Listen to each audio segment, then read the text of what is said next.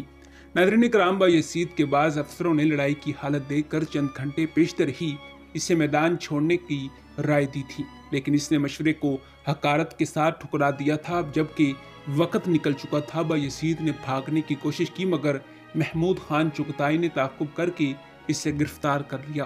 اس کے 5 لڑکوں میں سے جو لڑائی میں شریک تھے 3 دشمن کی زد سے نکل کر گئے۔ شہزادہ سلیمان نے یورپ کا رخ کیا، شہزادہ محمد نے اماسیہ پہنچ کر دم لیا اور شہزادہ عیسیٰ کرمانیہ کی طرف نکل گیا۔ ناظرین اکرام، شہزادہ موسیٰ گرفتار ہوا اور 5ویں لڑکے شہزادہ مصطفیٰ کا حشر معلوم نہ ہو سکا۔ ممکن ہے کہ لڑائی میں مارا گیا ہو، بہرحال وہ ایسا غائب ہوا کہ کسی کو اس کا سراغ نہ ملا۔ جی ہاں ناظرین اکرام، یہی ہماری آج کی ویڈیو کا موضوع تھا۔ امید ہے کہ آپ کو ویڈیو پسند آئی ہوگی۔ ملتے ہیں اسی موضوع کی اگلی قسط کے ساتھ، تب تک دیجیے اجازت، خدا حافظ۔